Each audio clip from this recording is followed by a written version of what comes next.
Okay, good morning everybody. Kalimera. So everybody understands me, eh? Good. It's like back in the school, eh? Everybody's sitting in the back. Don't worry, I don't bite. So you can come a little bit on the front. There will be no question asked, eh? You can ask me the question.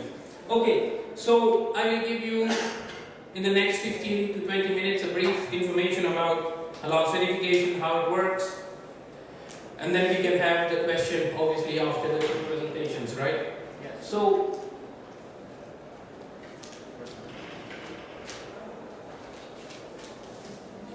some technical problems. So I have made up my presentation in a way that I will give you a brief information about what is halal, why it is needed right now, or why is it needed since 10 or 20 years. Basically, what are the religious principles, how does the certification work, what are the certification steps, and then I will give you just a brief information about the implementation and the market overview, not taking away the information Thomas will be giving, but just giving you some information which country requires which or is requiring certification and which not. So basically, our company, Halal Certification Services, is a non-governmental organization based in Switzerland. We are complying to a standard which was given by the Organization of Islamic Conference back in 2010, how a certification body needs to work. We are in the market since 29 years, so we have a very well-established clientele, and we have always been very innovative, certifying products which were very new to the market. And we have a team of scientists and food technologists and religious experts, and I will tell you why they are needed, in which step they will be required for us.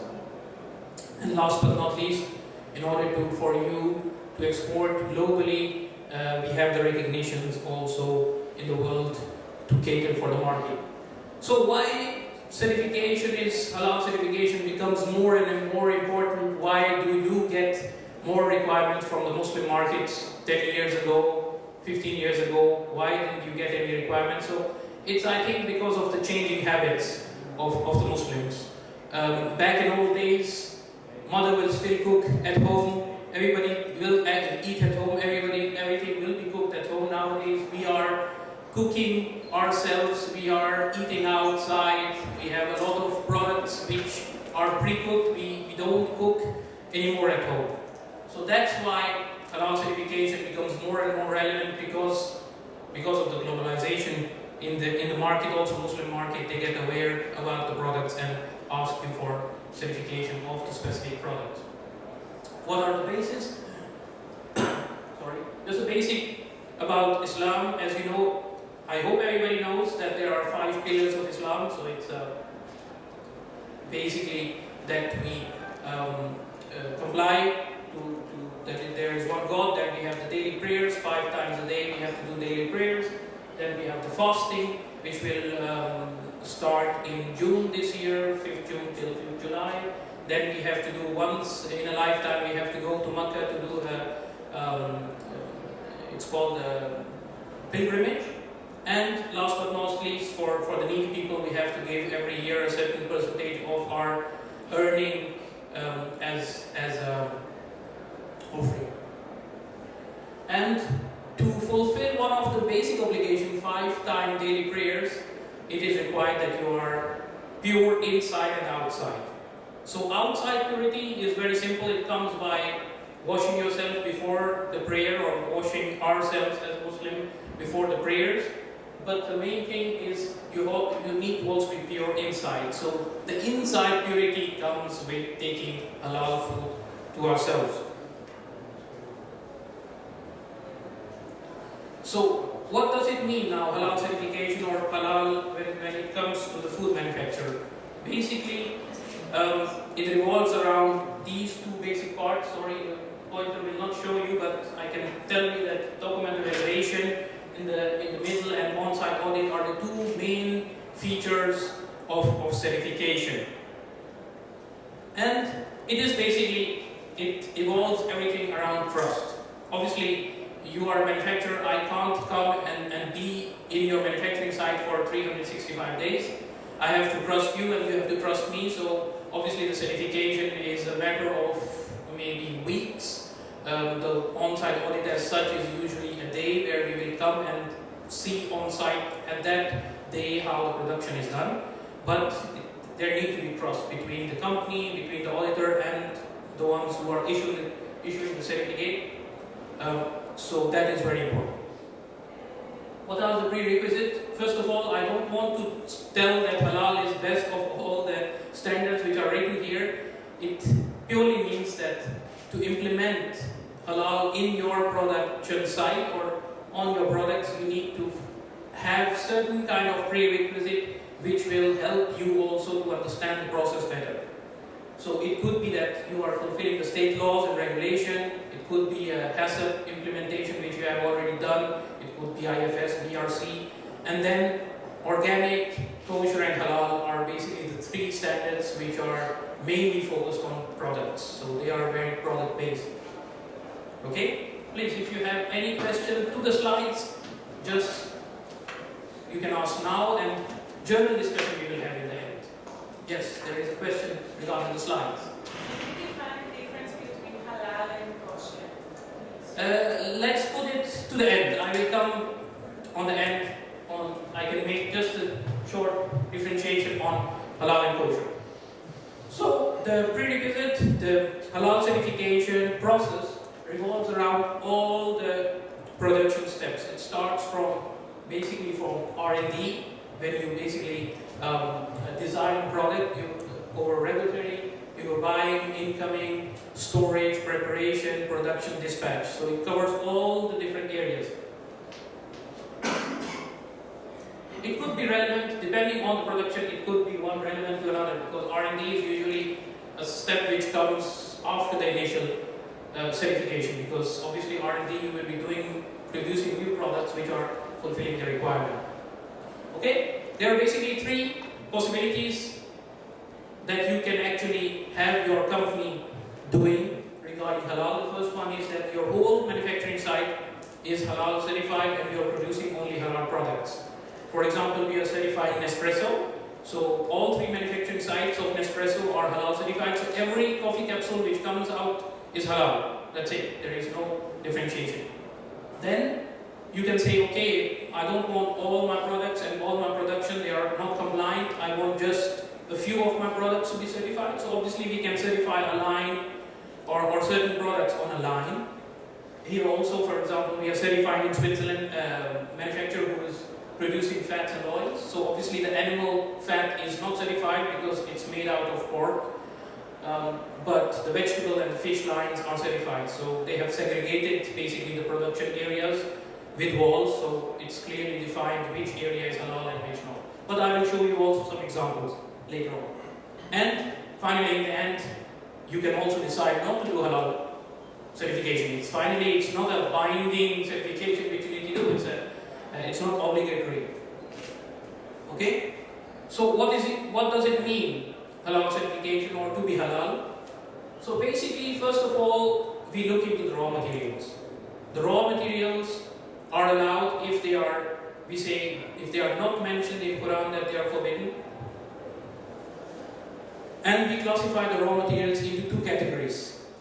Either they are naturally occurring or they are artificially made. And the natural are obviously animal, plant and mineral source. What does it mean? Just give you an example. What is halal? What are the raw materials which are forbidden in Quran, as we say? So it's basically pork is forbidden, blood is forbidden, ethanol is forbidden, any animal which is not slaughtered according to a certain rule is forbidden. But if you need more detail, we can come to that later on.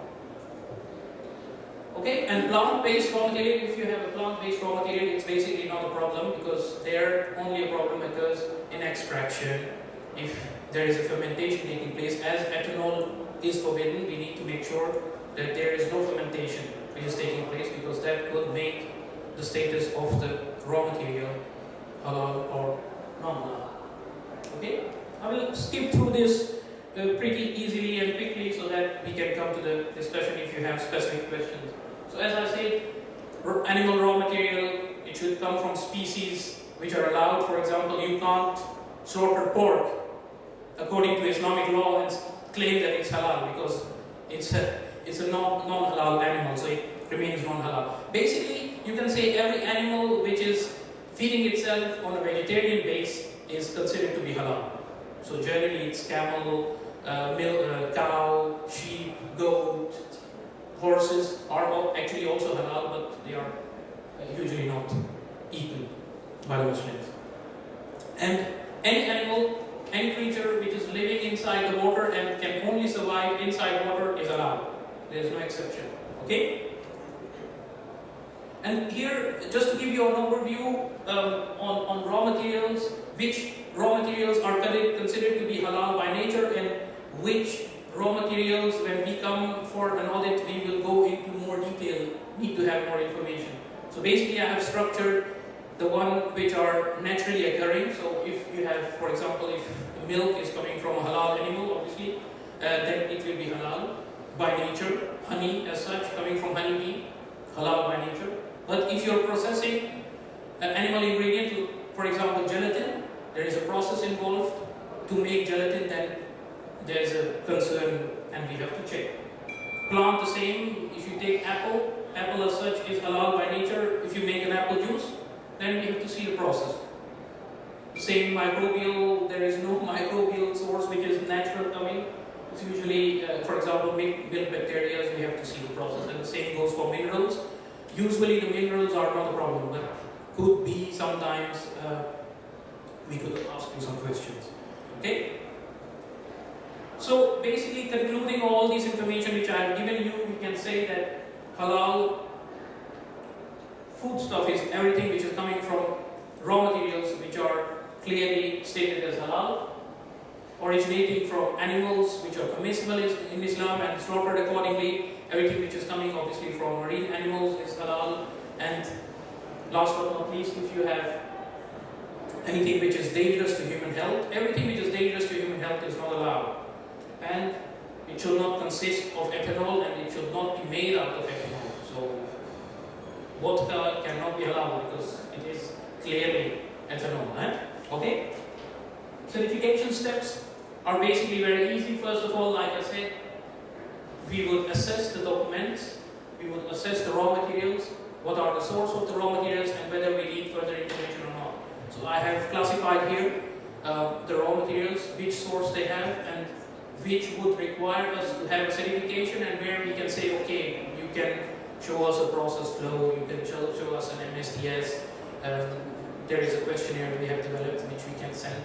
We can give you and you send it to your producer and he can give you more information there. We can still accept, but certain raw materials, for example animal, if gelatin, coming back to gelatin, there without a certificate we can't go further. Okay? And basically it's all about raw materials, but we also look into the additives, processing aids, lubricants, cleaning and disinfection agents. All need to be, we just need to make sure there is no chance of cross-contamination anywhere in the whole process. And if required, we might ask you for a laboratory analysis. Okay?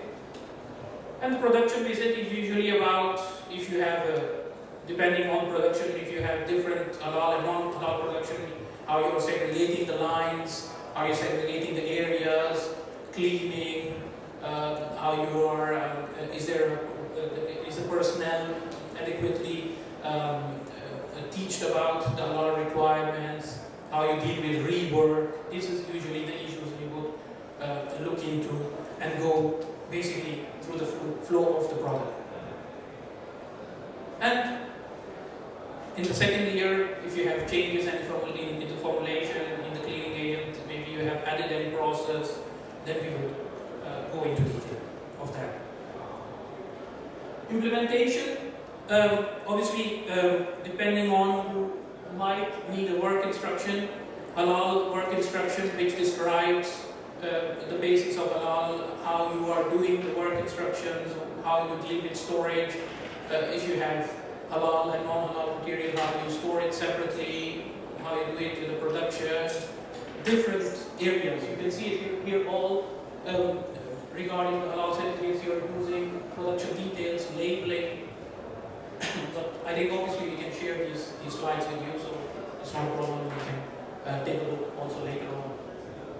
So this is an example of a production site we are certifying. This is, for example, a flight kitchen in Zurich, in Switzerland, who are producing meals for Emirates and Etihad and Oman and Qatar. They are certified, so you can see, first of all, they have dedicated halal preparation area, and if you look at the vessels down yellow, you can see that they are only used for halal. So all the cutlery, the crockery is totally segregated for halal. Same goes for preparation of the cutlery, same goes for the vessels. When after the cleaning, the vessels are stored in a separate area which are dedicated only for halal. The same goes in production area. For example, this is the shock froster where you can freeze your product within a few minutes. The same kitchen, there is a dedicated kitchen which is, they have basically two kitchens, so everything is double. One side is halal, one side is non-halal. But we need to see that the process, the production flow is actually fulfilling the requirement, and there is no cross-contamination during the production. This is example from a company we are certifying for spices. So obviously also the shovels which they take out the spices to weigh them, they have to be segregated. They have obviously done a color coding here. You can see that everything is green, and even the cleaning material. So after they produce halal spices and change to halal suitable spices but not certified, they will clean the line, and so they have separate dedicated cleaning utensils. Okay, and usually this question always arises: ethanol, how we deal with ethanol, because we know food industry needs ethanol. It could be as an extraction media in the flavors, as a carrier, as a solvent. It could be a disinfection. It can be in a cleaning procedure. So we have set for us certain limits. So usually the most strict right now when it comes to certification is Malaysian, because I will come to that why the lower ones are not very relevant. But right now, if you certify your product, most of the countries will actually relate or look into the Malaysian standard, and they are talking about 0.5% residual in the final product, whether it's raw material or final product.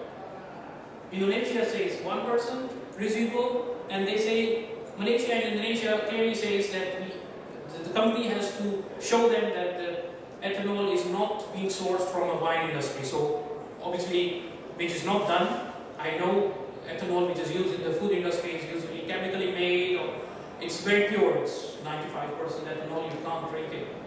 You will go blind straight away. And then you have countries like Saudi Arabia, Dubai, Iran, where limitations are not very clear. Although last information we got, they're talking about 0%, but they will come lower to that, because 0% you can't claim 0%. Then you can't have most of, let's say, ice cream, vanilla ice cream, you can't sell to Saudi Arabia, because there is definitely a chance that there will be some ethanol residual in the ice cream, because vanilla flavor is a natural vanilla has ethanol. Okay?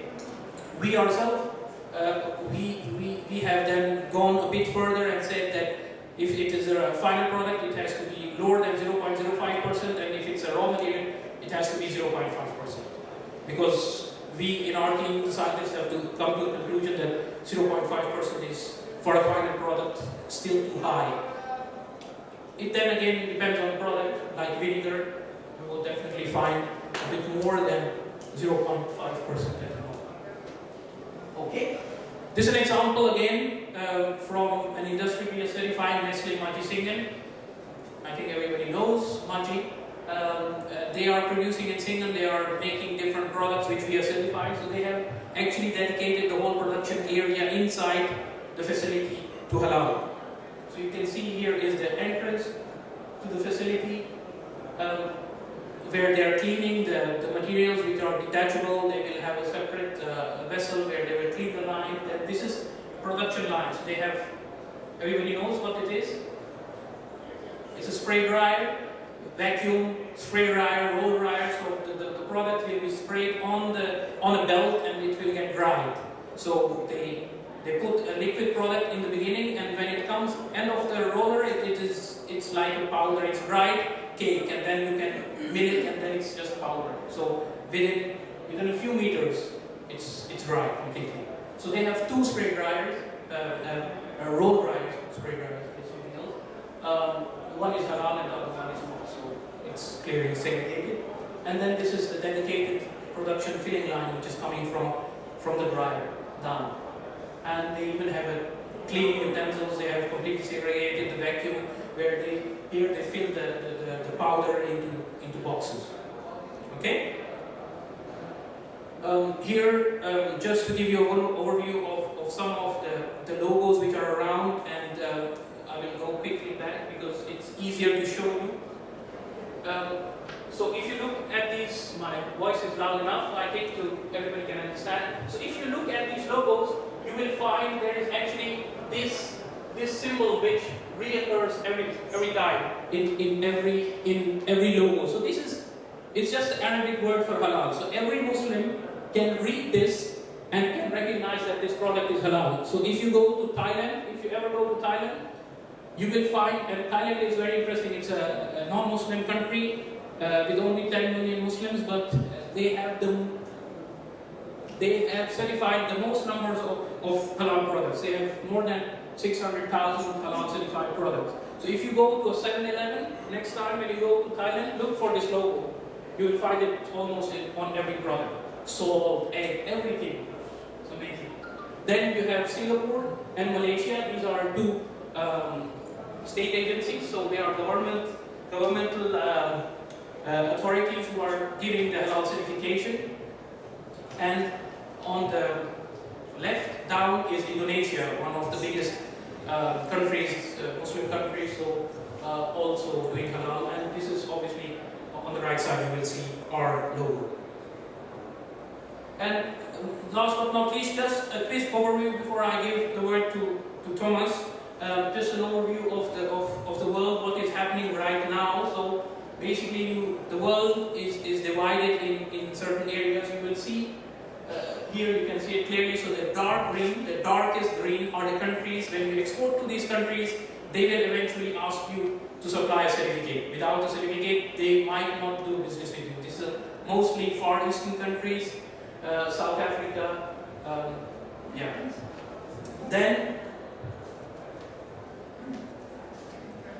Then if you look a bit lighter, these are the countries which will come.